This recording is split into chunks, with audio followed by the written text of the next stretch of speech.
Les États membres de la Communauté économique des États de l'Afrique de l'Ouest maintiennent la fermeture de la frontière sud du Niger avec le Nigeria et le Bénin malgré les pressions régionales en faveur de sa réouverture. Cette décision survient après une tentative des législateurs nigériens de passer une motion de réouverture de la frontière, une cause qui a été rejetée le 17 octobre 2023 par le Sénat fédéral d'Abuja. Les législateurs invoquent de plus en plus les graves difficultés économiques rencontrées par les communautés frontalière depuis la fermeture initiale de la frontière pour exiger le rétablissement du président déchu Mohamed Bazoum à la suite du coup d'État de juillet 2023.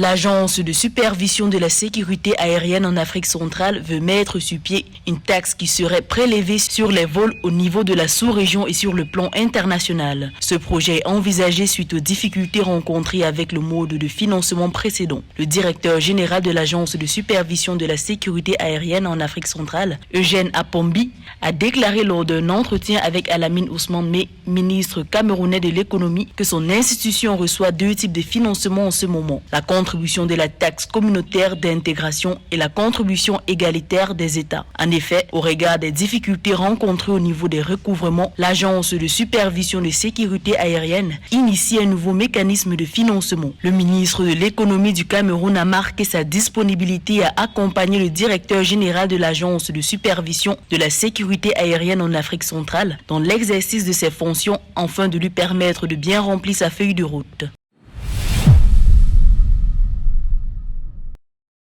La mission d'évaluation préélectorale du Conseil consultatif électoral de la Communauté de développement de l'Afrique australe a exprimé mercredi le 18 octobre 2023 sa satisfaction par rapport à l'évolution du processus électoral en République démocratique du Congo. Cette délégation de la Communauté de développement d'Afrique australe a exprimé sa satisfaction à l'issue de sa rencontre avec le président de la Commission électorale nationale indépendante, Denis Kadima. Elle a félicité ce dernier pour avoir répondu à toutes les préoccupations exprimées au cours de ces échanges. Les autorités congolaises ont rassuré la délégation de la SADC de leur détermination à organiser le 20 décembre 2023 les élections présidentielles, législatives, nationales et provinciales ainsi que municipales.